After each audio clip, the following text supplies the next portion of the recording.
Shalom semuanya, Bapak Ibu yang di RSC Amino maupun yang bergabung di Zoom. Selamat siang. Hari ini kita akan belajar bersama-sama firman Tuhan yang merupakan kalau untuk di RSC adalah yang terakhir ya di tahun 2023. Kita akan ketemu lagi nanti bulan Januari dan saya terlalu percaya bahwa setiap tahun Tuhan membuat perkara yang ajaib dalam kehidupan kita. Amin. Ya, oke. Yuk kita berdoa dulu. Bapa, di dalam nama Tuhan Yesus, kami sungguh mengucap syukur buat siang hari ini. Kami menerima banyak sekali kebaikan-Mu Tuhan. Kami mulai kenal Engkau, kami mulai bisa merasakan hati-Mu, kami mulai bisa merasakan hadirat-Mu, kami mulai bisa mengerti Tuhan. Setiap ketukan-Mu, setiap arahan-Mu, kami mengerti Tuhan. Terima kasih Tuhan, dan hari ini kami mau belajar lagi Tuhan di akhir dari tahun 2023 untuk PDI Efrata, pertemuan kami yang terakhir. Tuhan, kami mau mengulang kembali apa yang kami sudah kerjakan dan kami mau menyatukan hati kami dengan seluruh kehendak-Mu. Kami mau Tuhan, ajari setiap kami, penuhi kami dengan roh-Mu, lembutkan hati kami, berikan kami roh hikmat-Mu supaya kami bisa memahami dan mengerti apa yang menjadi agenda-Mu. Mari Tuhan berbicara kepada kami, ajari kami di dalam nama Yesus. Haleluya. Amin, amin, amin. Shalom. Oke, kita akan belajar hari ini. Judulnya apa tadi ya? Ketika hari Tuhan datang, aku gelap atau terang, ya kan?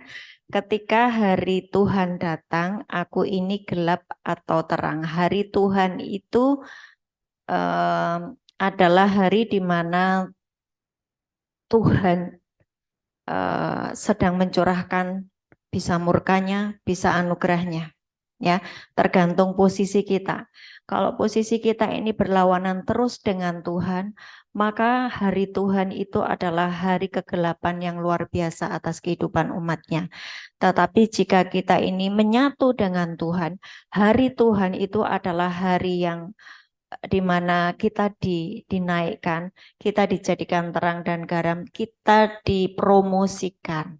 Ya, hari Tuhan kalau di dalam Alkitab itu seringkali ada yang namanya ditiup sangkakala, ya, ditiup sangkakala. Saya ini hari-hari ini terlalu banyak mendengar berita yang buat saya itu nggak enak gitu ya. Misalnya begini, salah satu anggota keluarga sakit, ya kan? Terus kemudian harus dibawa ke rumah sakit. Kemudian orang-orang yang nungguin waktu di rumah sakit itu yang nungguin juga mulai pada sakit. Jadi satu rumah itu sakit, tidak ada yang sehat. Itu menurut saya sudah merupakan hari Tuhan, di mana ketidakakuratan di dalam hidup membuat satu orang itu sakit dan itu akibat dampaknya itu kepada satu keluarga. Ada begitu banyak hari Tuhan seperti zaman COVID dulu. Itu hari Tuhan, ya.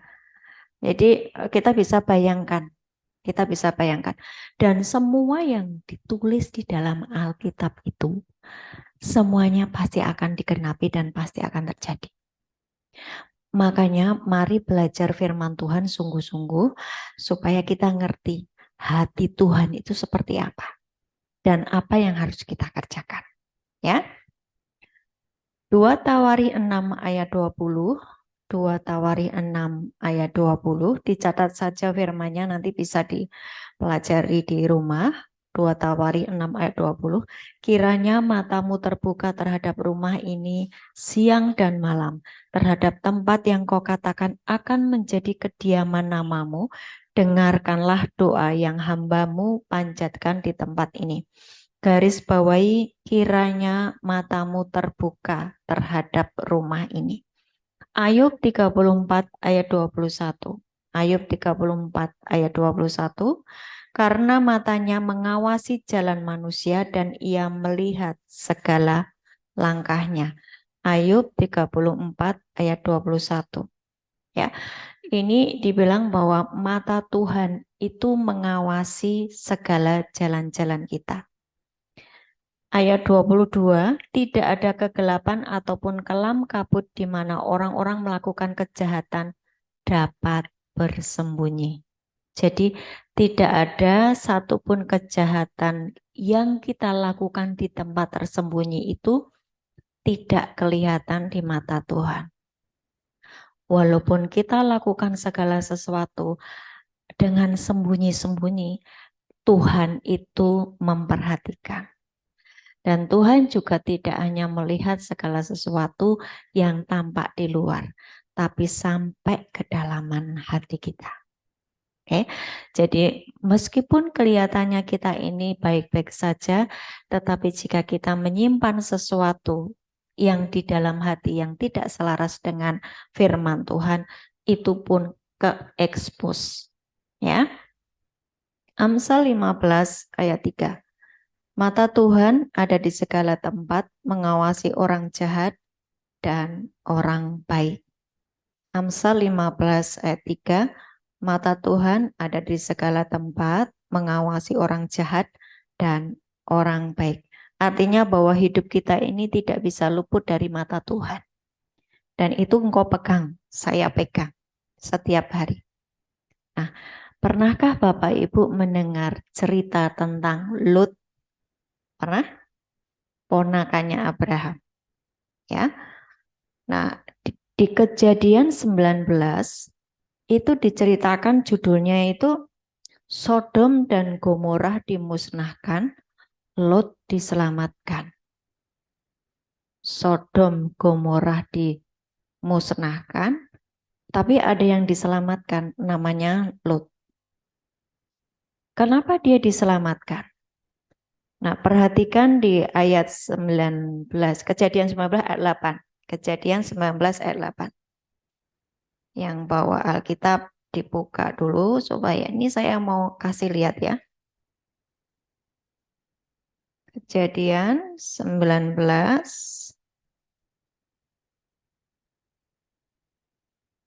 ayat 8. Jadi ini kalau mau dibaca dari awal, ya, judulnya kan Sodom dan Gomorrah dimusnahkan, Lot diselamatkan. Ada 2 malaikat datang menemui Lot di rumahnya. Dan malaikat itu saya punya persepsi bahwa ini bentuknya menyerupai manusia, ya, bukan yang pakai sayap, tapi yang menyerupai manusia. Karena apa? Karena orang-orang di sana tahu kalau di rumahnya Lot ada tamu. Maka bentuk malaikatnya itu berupa seperti manusia, ya, tidak bersayap. Nah, yang terjadi adalah ayat 8. Kamu tahu aku mempunyai, jadi ini tiba-tiba itu orang-orang di luar sana itu di sekelilingnya rumahnya Lot itu ngerti bahwa ini ada tamu. Di Sodom Gomorrah itu ada satu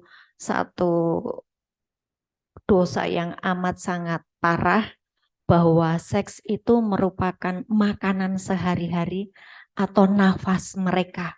Setiap kali mereka setiap hari itu lifestyle-nya adalah seks, ya. Bahkan itu laki-laki dengan laki-laki. Maka ketika ada 2 tamu yang datang mendatangi rumahnya Lot, mereka itu datang berbondong-bondong untuk memakai 2 orang itu. Mana tamumu? Aku mau pakai. Gitu kan ceritanya. Betul ya? Tapi yang terjadi adalah Lot pasang badan. Lot pasang badan. Jangan. Nih loh, aku masih punya 2 orang wanita, anak gadisku, yang belum pernah disetubui oleh laki-laki. Yang saya mau bahas apa? Lot tinggal di dalam keluarga, di dalam komunitas, di dalam kampung yang mana di situ seks bebas sudah menjadi lifestyle mereka. Tetapi Lot memperhatikan anak-anaknya supaya mereka tetap hidup di dalam kekudusan. Betul tak? Karena dibilang di ayat 8, aku masih punya 2 orang anak putriku yang masih gadis, belum pernah disetubui oleh laki-laki. Artinya Lot menjaga hidupnya seturut dengan firman Tuhan. Betul nggak? Itu kenapa Tuhan berusaha menyelamatkan Lot. Dan waktu 2 orang malaikat itu mau dipakai oleh orang-orang di sekelilingnya, Lot pasang badan. Jangan. Kenapa? Buat Lot yang namanya firman Tuhan atau pesan Tuhan yang akan disampaikan oleh 2 orang itu lebih berharga daripada segalanya. Sampai di sini paham? Kenapa dia pasang badan dan malah menyerahkan anaknya? Ya kan? Berarti buat Lot, firman Tuhan itu lebih berharga daripada semuanya. Karena dia tahu 2 orang ini adalah utusan dari Tuhan. Di sini paham ya? Yang mau saya garis bawahi adalah apapun hal baik yang kau kerjakan, Tuhan itu ngelihat. Dan itu berdampak kepada apa? Seluruh Sodom dan Gomora dimusnahkan, tetapi keluarga Lot diselamatkan. Walaupun nanti istrinya jadi tugu garam. Kenapa istrinya jadi tugu garam? Karena dia menoleh ke belakang. Hatinya masih melekat kepada harta bendanya. Ini juga pelajaran. Hari-hari ini, begitu fokus kita, mata kita tertuju kepada harta benda, kepada duit, kepada mamon, maka sebetulnya kita banyak kehilangan itu. Saya banyak mendengar orang-orang yang kehilangan uang oleh karena investasi. Ya, ingin cepat kaya. Kemudian memutuskan untuk bikin investasi ini. Ujung-ujungnya duitnya hilang. Ujung-ujungnya sertifikat rumah digadaikan. Ujung-ujungnya kehilangan semuanya. Dimulai dari apa? Hati dan pikiran yang tertuju kepada kekayaan dan kepengen kaya secara instan. Tidak ada kekayaan instan. Tidak ada. Tidak ada. Kekayaan atau berkat itu levelnya pelan-pelan tapi pasti. Karena berkat Tuhan itu semakin naik bukan turun. Oke, kembali kepada tadi bahwa mata Tuhan itu mengawasi seluruh kehidupan kita. Itulah kenapa Lot mendapatkan yang namanya pembedaan yang dari Tuhan, dia diselamatkan. Tapi perhatikan, kisahnya belum selesai. Ya. Ketika mereka keluar dari Sodom dan Gomora, anak perempuannya itu punya persepsi yang mana itu bukan firman. Betul lah? Ceritanya apa? Mereka bersetubuh toh. Ini loh, Kejadian 19 ayat 31 sampai 32. Ya. Ayah kita telah tua dan tidak ada laki-laki di negeri ini untuk dapat menghampiri kita seperti kebiasaan seluruh bumi. Ayat 32, marilah kita beri ayah kita minum anggur, lalu kita tidur dengan dia, supaya kita menyambung keturunan dari ayah kita. 2 anak ini memiliki asumsi dampak dari tinggal di Sodom dan Gomora. Asumsi itu apa? Pola pikir dia mikir-mikir sendiri, dia punya pendapat sendiri. Dia lupa bahwa bagi Tuhan dan bagi orang percaya tidak ada yang mustahil. Ya kan? Mereka bisa bertemu dengan orang lain selain yang dia pikirkan itu. Nah, sekarang mari kita perhatikan hidup kita.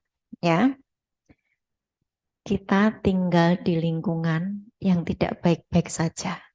Kita tinggal di lingkungan di mana orang-orangnya hari-hari ini sangat sibuk dengan kegiatan dan rutinitas dan menganggap bahwa firman Tuhan itu nomor sekian, abai terhadap firman Tuhan. Hal tersebut bisa mempengaruhi kita untuk kita juga memiliki pola pikir seperti pola pikir mereka. Mereka bisa mengambil sesuatu, kita bisa ngomong, oh iya enggak apa-apa, orang enggak ada yang lihat, gitu kan ya. Tetapi perhatikan bahwa itu bisa merusak apa yang sudah dibangun yang baik di dalam diri kita dan itu akan menimbulkan kita kena murka Tuhan. Nah, mari saya mau terus mengajak Bapak Ibu semuanya, pertahankan sikap hidupmu yang baik, pertahankan apa yang sudah Tuhan percayakan kepadamu, di mana engkau ini sudah mengalami yang namanya dibedakan dan diistimewakan. Keluarga Lot ini bukannya sudah dibedakan dan diistimewakan, ya kan? Yang lainnya kena hukuman api belerang, tetapi keluarga ini tidak. Berarti sudah dibedakan dan diistimewakan. Terus jaga hidupmu sampai garis akhir, sampai dengan destiny yang Tuhan sudah tetapkan atas kehidupan kita ini terjadi. Nah, anaknya dari Lot dengan Lot yang pertama dan kedua ini menghasilkan keturunan yang namanya bangsa Moab dan bangsa Amon. Moab dan Amon ini menjadi musuhnya Israel, musuh bebuyutan. Apakah Tuhan itu memiliki agenda seperti itu di dalam kehidupan Lot? Apakah itu agenda Tuhan? Tidak. Kita sudah banyak belajar di dalam kitab Mazmur 139, banyak juga di kitab-kitab yang lainnya, bahwa Tuhan itu menciptakan yang namanya masa depan yang baik atas kehidupan kita. Setuju ya? Bahwa masing-masing dari kita ini sudah ditulis oleh Tuhan agendanya Bapa, bukan agendanya kita sendiri, bukan agendanya iblis. Yesaya 49 ayat 1.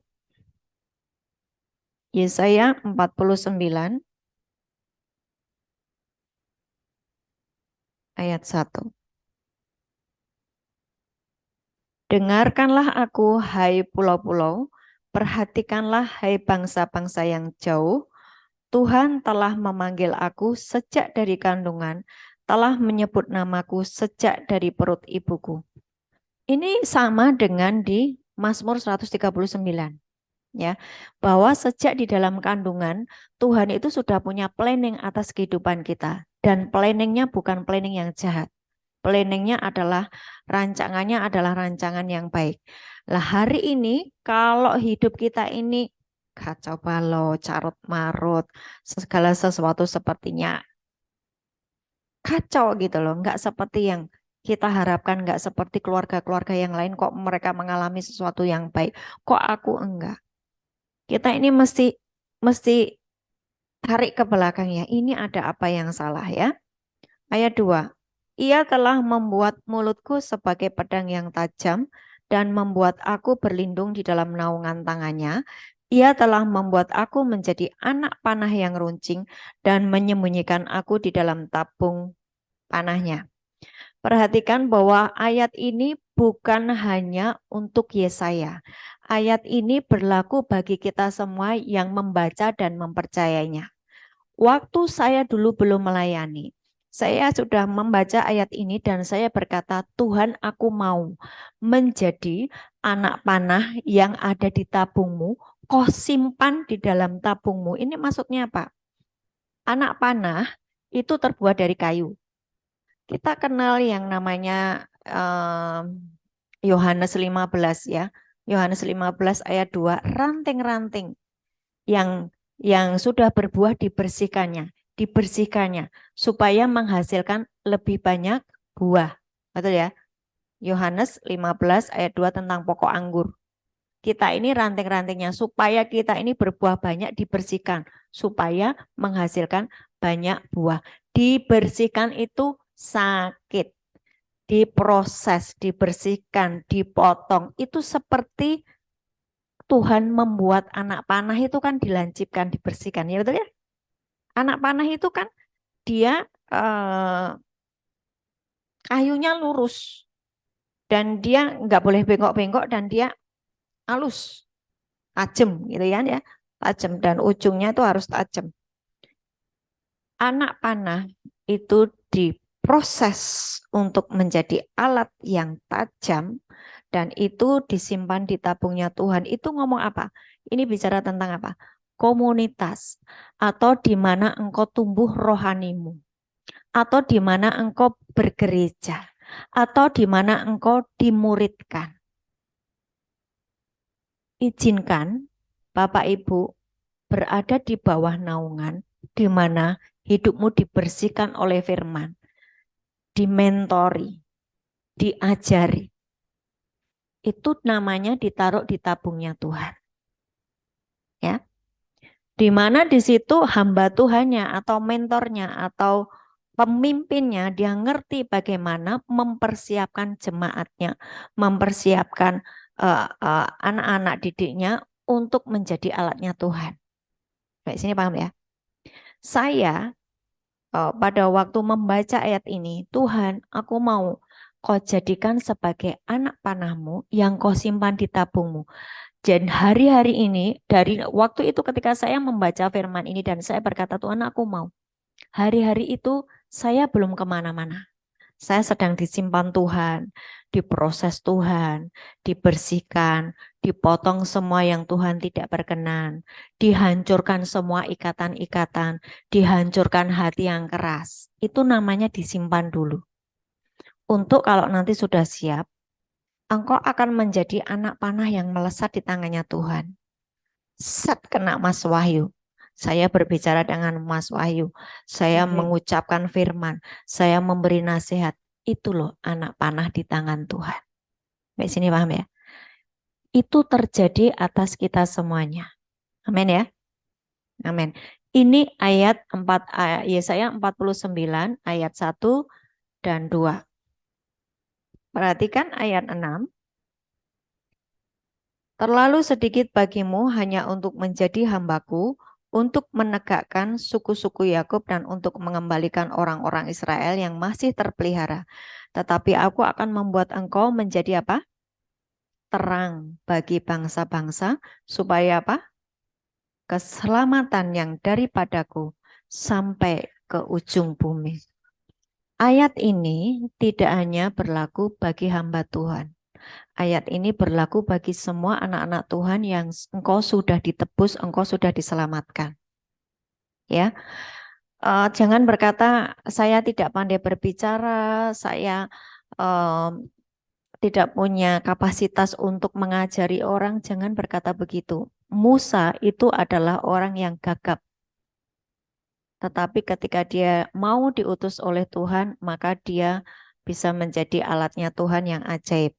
Ya, dan destiny ilahi yang Tuhan tetapkan atas kehidupan setiap orang adalah engkau jadi terang dan garam.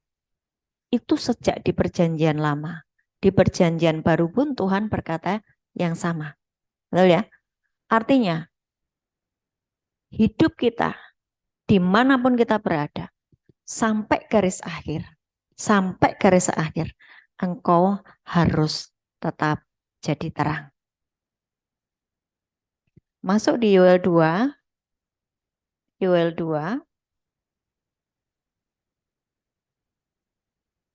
ayat 1 sampai 11. Kenapa kita belajar seperti ini ya? Kenapa sih Bu kita mesti belajar yang sulit-sulit seperti ini? Karena kalau Bapak Ibu tidak aware atau abai terhadap setiap firman Tuhan, engkau akan menyesal di ujungnya nanti. Karena apa? Loh, kok aku tidak mengerjakan apa-apa? Sementara tuntutan Tuhan itu kita mengerjakan sesuatu loh. Waktu Yesus sebelum naik ke surga, amanatnya apa? Pergilah, jadikan semua bangsa muridku. Itu perintah toh? Ya kan? Dan itu jangan diabaikan. Itu adalah perintah. Yoel 2 ayat 1 sampai dengan 11. Ini oke. Ya, nanti diikuti rekamannya ya. Oke. Yoel 2 ayat 1. Tiuplah sangkakala di Sion dan berteriaklah di gunungku yang kudus. Biarlah gemetar seluruh penduduk negeri sebab hari Tuhan datang. Sebab hari itu sudah dekat. Perhatikan, ada namanya sangkakala ditiup. Ketika sangkakala ditiup itu kayak COVID kemarin loh. Tiba-tiba seluruh dunia mengalami.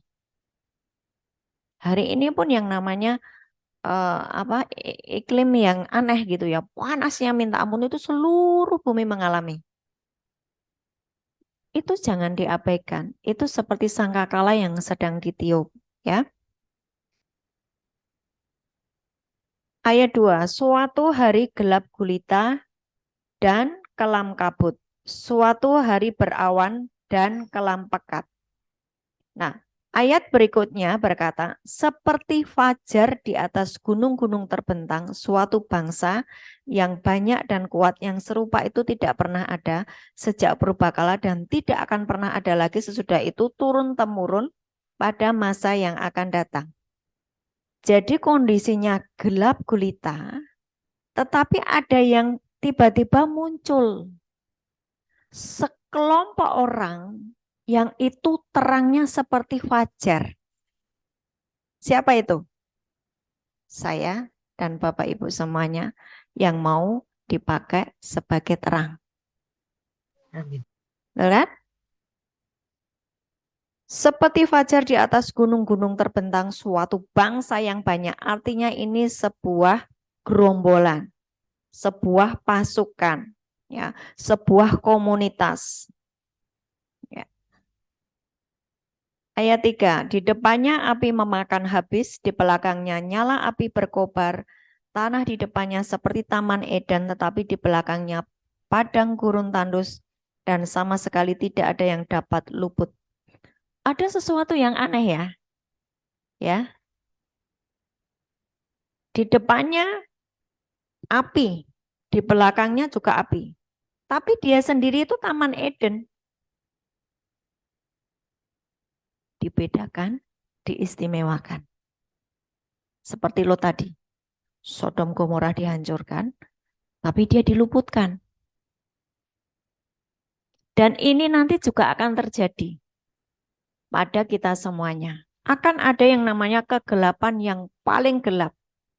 Ada namanya goncangan-goncangan. Ada namanya keadaan seperti COVID dulu, tetapi entah nanti kita bentuknya seperti apa. Karena memang itu sudah ditulis di dalam Alkitab.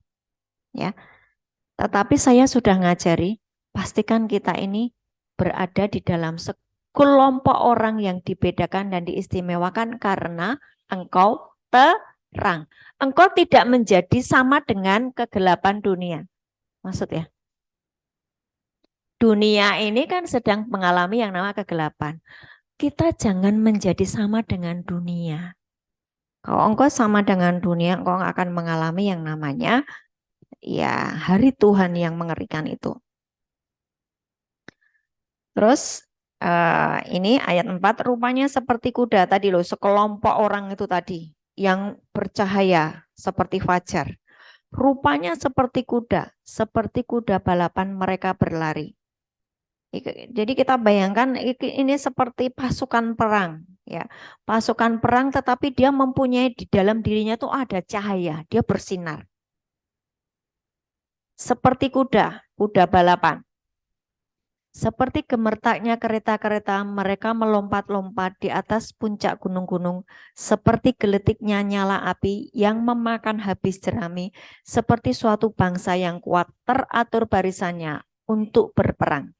Bisa dibayangkan? Jadi dia jalannya seperti kuda dan dia lurus ke depan, fokus ya. Ayat 6, terhadapnya sebelumnya ini teratur barisannya untuk berperang. Jadi ada teratur ya, enggak sodok-sodokan, teratur.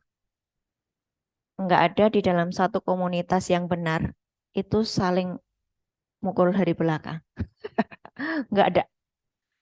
Kalau Bapak Ibu punya komunitas yang benar, misalnya PDI Frata ini, harusnya kalian itu saling membackup, saling menolong, bukan gontok-gontokan, bukan pukul dari belakang. Kalau engkau mau disebut sebagai generasi penerobos seperti yang ada di Yoel 2 ini. Nah, ini sudah ada aturannya. Pasukannya teratur barisannya untuk berperang. Terhadapnya bangsa-bangsa gemetar, segala muka pucat segala muka bertambah menjadi pucat pasi. Jadi kalau orang-orang bertemu dengan PDI Frata, mereka itu akan gemetar. Karena apa? Kalian membawa realita Tuhan, kalian membawa terang Tuhan, kalian membawa mujizat, kalian membawa berkat, kalian berdampak bagi kegelapan yang akan terjadi nanti di sana. Amin. Kayaknya ragu-ragu deh. Amin. Walaupun cuma 3-4 orang yang sepakat, 5 orang yang sepakat, itu jadi. Kalau sepakat dengan apa yang Tuhan tulis, ya, sepakat dengan Roh Kudus. Seperti pahlawan mereka berlari, seperti prajurit mereka naik tembok, dan mereka masing-masing berjalan terus dengan tidak membelok dari jalannya. Mereka tidak berdesak-desakan, mereka berjalan terus masing-masing di jalannya. Jadi yang sudah punya tugas di musik, ya lakukan di musik dengan baik. Yang sudah punya tugas di konsumsi, lakukan dengan baik. Yang sudah punya tugas di ini penyampaian firman, lakukan dengan tekun dan setia. Saya kasih appreciate untuk Dr. Novi. Dia orang yang paling setia yang saya lihat. Karena dia selalu on time, tidak pernah terlambat. Saya nggak tahu apakah pekerjaannya itu terganggu atau tidak, tetapi buat dia Tuhan nomor satu. Lu saya sering ngelihatnya nggak pernah absen. Saya nggak pernah lihat dia absen, ya. Nah, karena memang itu tugasnya masing-masing berjalan dengan jalan terus, ya. Fokus, tidak membelok dari jalannya. Ayat 8, mereka tidak berdesak-desakan, mereka berjalan terus masing-masing di jalannya. Mereka menerobos pertahanan dengan tombak, mereka tidak membiarkan barisannya terputus. Saya waktu membaca ayat ini ya, saya dikasih gambar sama Tuhan itu sekelompok pasukan yang benar-benar hatinya sudah selesai dengan dirinya sendiri, selesai dengan semua ikatan, dan mari aku mau gabung denganmu, bekerja buat kerajaan surga, aku mau seperti yang Tuhan perintahkan. Jadi saling menopang. Di dalam satu PDI Frata itu kan banyak orangnya kan ya. Saya yakin nggak cuma 4 kok. Ada banyak tuh anggotanya berapa? 40. Ya, yang datang cuma 4, keren kan? 5. Yang datang cuma 5. Anggotanya 40, yang datang cuma 5. Yang 5 ini kalau sepakat, lakukan. Ya, engkau akan menjadi satu pasukan yang luar biasa, ya, yang tidak terhentikan. Pintu ketutup, kamu bisa buka. Ada tembok, kamu bisa melewati tembok. Jadi apapun yang dikerjakan, baik itu untuk pelayanan maupun pekerjaan Bapak Ibu semuanya di kantor, engkau itu selalu dapat terobosan, selalu naik progres. Nggak ada yang bisa menghentikan karirmu. Nggak ada yang bisa menghambat karirmu, nggak ada. Kalau Bapak Ibu percaya pada firman ini loh. Jatahmu itu naik terus grade-nya. Naik, naik, naik aja. Karena apa? Firmannya jelas bahwa engkau diberkati menjadi kepala bukan ekor. Semakin naik bukan turun. Amin. Jadi hari ini apa yang menghambat engkau? Aku nggak naik, Bu. Apa sih istilahnya apa ya? Naik pangkat ya? Pangkatku nggak naik-naik, Bu. Soalnya ada yang menghalangi. Nggak bisa. Kalau engkau percaya pada firman ini. Tuhan terima kasih. Aku sudah dapatkan Yoel 2 ayat 1 sampai dengan 11 ini. Bahwa aku akan melompati setiap tembok. Aku menerobos pertahanan dengan tombak. Aku tidak membiarkan barisanku terputus. Aku menyerbu kota. Aku berlari melompati tembok, memanjat ke dalam rumah-rumah. Ini sebetulnya aspeknya di dua ya. Pekerjaan kita, karir kita, dan ataupun manusia rohani kita, pelayanan kita. Kalau Bapak Ibu mempercayainya. Dampaknya itu apa? Di kita jasmani maupun di rohani. Ada banyak orang pelayanannya luar biasa, tetapi kondisi keluarganya berantakan. Ada toh? Pelayanannya luar biasa, tapi keluarganya berantakan, ekonominya amburadul, pelayanannya hebat.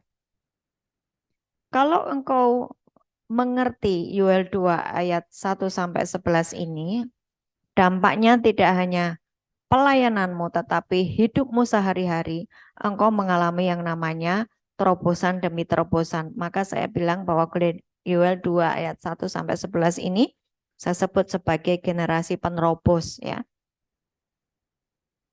Ayat 9, mereka menyerbu ke dalam kota, berlari ke atas tembok, memanjat ke dalam rumah-rumah, masuk melalui jendela-jendela seperti pencuri.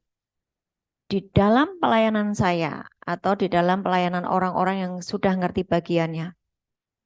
Misalnya kita mau melayani di ICU gitu ya. Nggak ada yang namanya gemetar.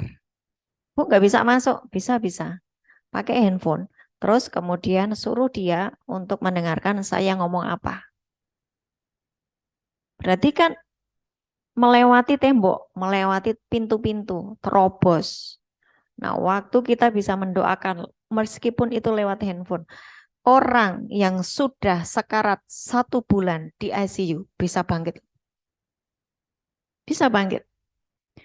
Ya, kemarin ya hari Sabtu kemarin ya, saya baru diingatkan Tuhan hal tersebut. Nah, memang ya yang namanya pelayanan, yang namanya perjalanan dengan Tuhan, ada masanya di mana kita ini kayak stuck.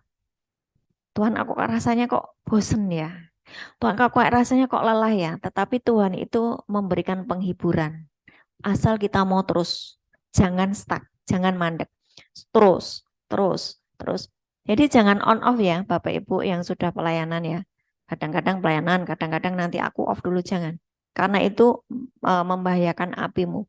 Teruslah berjalan, teruslah layani, teruslah kalau engkau sebagai hamba Tuhan yang menyampaikan firman, teruslah menyampaikan firman. Jadi kemarin saya itu dapat yang namanya penghiburan. Bu, Ibu kenal saya enggak?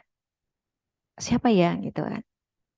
Saya uh, dulu Ibu pernah mendoakan anak saya itu di ICU 1 bulan koma. Terus Ibu mendoakan dan anak itu sekarang pulih sembuh. Lihat loh Bu, ini fotonya. Dia sudah bekerja, dia luar biasa bekerja di Bali kan, dengan karir yang bagus. Sekarat 1 bulan di ICU. Waktu saya mengerti bahwa aku ini anak panah di tangannya Tuhan, bahwa aku ini membawa terang dan garam, bahwa aku ini generasi Yoel, generasi penerobos, aku akan menerobos. Nah, anak panah itu kan nerobos ya, kena di sasaran. Begitu saya ketemu orang itu, didoakan, terus kemudian sembuh. Artinya apa? Agenda Tuhan atas kita itu terjadi. Dan atas orang itu tidak harus yang namanya meninggal di usia muda. Karena anaknya masih muda. Tidak harus meninggal di usia muda, tapi dia masih bisa mengerjakan banyak hal yang ajaib sesuai dengan agendanya Tuhan. Dengan demikian kita sepakat dengan Tuhan, ya. Saya ulang di ayat 9 ya. Mereka menyerbu ke dalam kota, berlari ke atas tembok, memanjat ke dalam rumah-rumah, masuk melalui jendela-jendela seperti pencuri. Di depannya bumi gemetar, langit berguncang, matahari dan bulan menjadi gelap, dan bintang-bintang menghilangkan cahayanya. Dan Tuhan memperdengarkan suaranya di depan tentaranya. Pasukannya sangat banyak, pelaksana firman-Nya kuat. Betapa hebat dan sangat dahsyat hari Tuhan, siapakah yang dapat menahannya? Perhatikan, ketika hari Tuhan yang hebat dan dahsyat, yang mana kegelapan akan menimpa seluruh dunia, ketika engkau sudah mau dijadikan sebagai anak panah di tangan Tuhan, engkau mau dijadikan sebagai terang dan garam, engkau sepakat dengan Tuhan. Tuhan punya orang-orang yang dimunculkan di saat kegelapan itu tiba. Saya nggak tahu nanti itu COVID atau modelnya yang seperti apa, tetapi Bapak Ibu hari ini sudah mendengar bahwa aku mau Tuhan di saat nanti kegelapan itu tiba, aku akan menjadi terangmu, aku akan menjadi garam, aku akan menjadi anak panah di tanganmu, dan aku akan membuat mungkin keluarga besarku yang mengalami kegelapan oleh karena mereka mengabaikan firman. Betul ya? Mengabaikan ketetapan-ketetapan Tuhan. Mereka tidak menjadikan firman itu menyatu di dalam dirinya, sehingga kegelapan tetap ada di dalam hidup mereka. Maka saat kegelapan menimpa bumi, mereka juga gelap.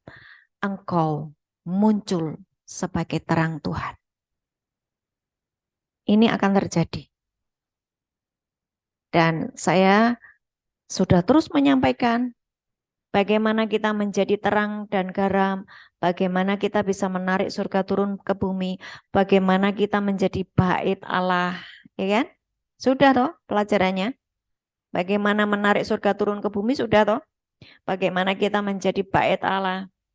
Bagaimana Yohanes 1 ayat 1 sampai dengan 5 itu menjadi bagian kita. Allah itu terang. Allah firman itu adalah Allah sendiri. Kita menyatu dengan firman, maka di dalam diri kita ada terang Tuhan. Bagaimana Bu saya jadi terang? Yohanes 1 ayat 4 sampai 5 coba dibaca. Yohanes 1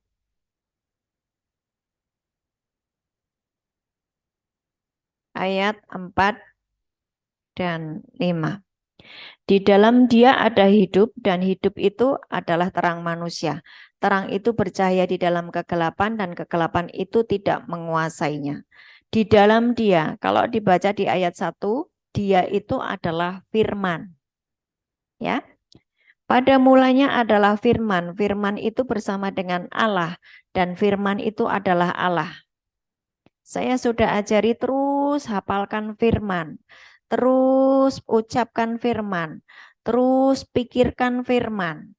Kita harus berjalan di dalam firman dan Roh Kudus, berjalan di dalam Roh Kudus, tuntunan Roh Kudus, dan berjalan di dalam firman.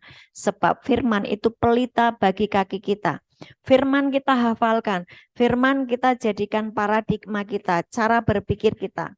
Maka ayat 4, di dalam Dia ada hidup, di dalam firman ada hidup. Saya menyatu dengan firman. Hidup saya selaraskan dengan firman. Hidup Bapak Ibu semua diselaraskan dengan firman. Maka di dalam firman itu ada hidup. Firman yang sudah menyatu dengan kehidupan Bapak Ibu semuanya akan membuat kehidupan kita hidup dalam segala aspek. Ekonomimu hidup, keluargamu hidup, pulih, pekerjaanmu hidup, karirmu bagus, naik terus, hidup. Anak-anakmu pintar, cerdas, berhasil. Tidak pernah mengalami yang namanya sakit yang aneh-aneh. Tidak pernah masuk rumah sakit. Hidup. Bahkan mereka mencari sekolah dengan sangat mudah. Mereka menjadi anak-anak yang pandai dan cerdas. Bahkan mereka akan mewarisi pekerjaan-pekerjaanmu. Bahkan itu lebih besar daripada engkau. Kalau engkau hanya pegawai di sini, mereka akan menjadi pejabat di pemerintahan sana. Hidup. Oleh karena apa? Engkau membiarkan firman itu menyatu di dalammu. Ya, di dalam dia ada hidup dan hidup itu adalah terang manusia. Terang itu percaya di dalam kegelapan dan kegelapan tidak menguasainya. Sekali lagi Bapak Ibu, jika engkau mengizinkan pola pikirmu, keseharianmu, lifestylemu dipengaruhi oleh firman, maka di dalam dirimu ada kehidupan yang dari Tuhan, soe, kehidupan yang berbeda, kehidupan ilahi. Bukan kehidupan yang biasa-biasa seperti orang dunia. Enggak, beda. Engkau berbeda, istimewa. Bersinar di dalam dirimu tuh ada cahaya. Cahaya dari mana? Firman yang setiap hari engkau lakukan. Firman yang setiap hari menjaga langkah-langkahmu.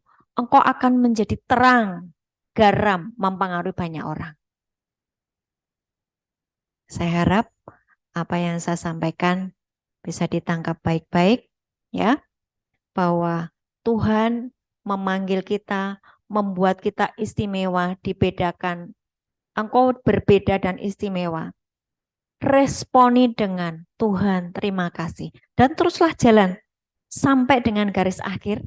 Engkau tetap menjadi terang dan garam. Sebab pada waktu nanti hari Tuhan, kalau engkau mempertahankan hidupmu sesuai dengan firman, engkau tetap menjadi terang dan garam. Bapak Ibu, apa yang ditulis di dalam Alkitab, itu ya dan amin. Dan yang namanya kegelapan, hari-hari ini sedang menimpa seluruh bumi. Tapi kita menjadi orang-orang yang dibedakan dan diistimewakan. Karena apa? Ada firman. Engkau mau, aku mau Tuhan disimpan di tabungmu. Aku mau Tuhan diproses, dibentuk, dibersihkan. Kalau engkau hari ini sedang menghancurkan kesombonganku, aku mau. Kalau engkau hari ini sedang menghancurkan ketidakpercayaanku, aku mau. Kalau engkau sedang menghapus semua trauma masa laluku, aku mau. Izinkan dia memproses dan mengubah hidupmu menjadi seperti yang dia mau. Izinkan hidupmu disimpan di tabungnya dulu. Kalau hari ini Bapak Ibu belum dimunculkan, enggak apa-apa. Tetap aja tinggal di tabungnya Tuhan. Izinkan hidupmu dimentori oleh hamba Tuhan. Dinasehati, diberi arahan. Ya. Nah, suatu saat ketika engkau sudah mengerti firman apa yang menjadi isi hati Tuhan atas hidupmu, engkau akan muncul sebagai terang dan garam. Tuhan Yesus memberkati. Amin. Mari kita berdoa. Bapak, kami mengucap syukur buat siang hari ini. Kami mau Tuhan dipakai sebagai alat-Mu. Kami mau menjadi anak panah yang Kau simpan di tabungmu. Kami mau Tuhan. Kami mau Tuhan menjadi generasi penerobos. Kami mau Tuhan mengalami Yoel 2 ayat 1-11, di mana kami adalah sekelompok orang, sekumpulan orang, yang kami adalah terang Tuhan, dan kami akan membuat gemetar sekeliling kami, karena kami membawa nama-Mu, kami membawa hadirat-Mu kemanapun kami pergi. Terima kasih Tuhan buat kebenaran firman-Mu. Dan sesungguhnya hidup kami ini sangat berharga di mata-Mu Tuhan. Hari ini Tuhan kami berdoa untuk anak-anak-Mu yang sedang mengalami kehilangan jati diri.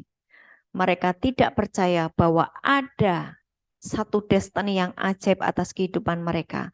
Oleh karena kehidupan sehari-hari yang membuat mereka sangat merosot Tuhan. Ekonomi yang merosot, kesehatan yang merosot, keluarga yang berantakan membuat mereka kehilangan jati dirinya. Hari ini Tuhan jamah mereka. Jamah anak-anakmu, siapapun nanti Tuhan yang akan mendengarkan rekaman ini Tuhan. Jamah mereka. Tuhan, sesungguhnya hidup kami ini adalah istimewa dan berharga di mata-Mu. Bahwa Engkau sanggup Tuhan mengubah keadaan kami yang saat ini sedang hancur. Diubah menjadi anak panah di tabung-Mu, di tangan-Mu Tuhan. Dan kami akan melesat jadi terang dan garam. Dan kami berguna buat kerajaan-Mu Tuhan. Terima kasih Tuhan. Jamah kami semua, jamah anak-anak-Mu yang sedang terpuruk Tuhan. Jamah anak-anak-Mu yang sedang kehilangan jati dirinya. Jamah Tuhan Yesus, kami percaya ada kekuatan yang baru siang hari ini. Dan kami yang sudah siap dipakai sebagai alat-Mu, biar kami memiliki kesetiaan, kami memiliki ketekunan Tuhan. Kami tidak hanya semangat di awal, tapi terus menjagai api kami sampai garis akhir. Dan di masa-masa kegelapan, di mana hari Tuhan akan datang, kami tetap menjadi terang. Di dalam nama Tuhan Yesus. Amin. Amin. Amin. Terima berkat. Tuhan Yesus Kristus memberkati kami dan melindungi kami. Tuhan Yesus Kristus menyinari kami dengan wajah-Nya dan memberi kami kasih karunia. Tuhan Yesus Kristus menghadapkan wajah-Nya kepada kami dan memberi kami damai sejahtera. Amin. Amin. Amin. Oke, Tuhan Yesus memberkati. Terima kasih Bu. Terima kasih semuanya. Terima kasih yang di Zoom. Tuhan Yesus memberkati.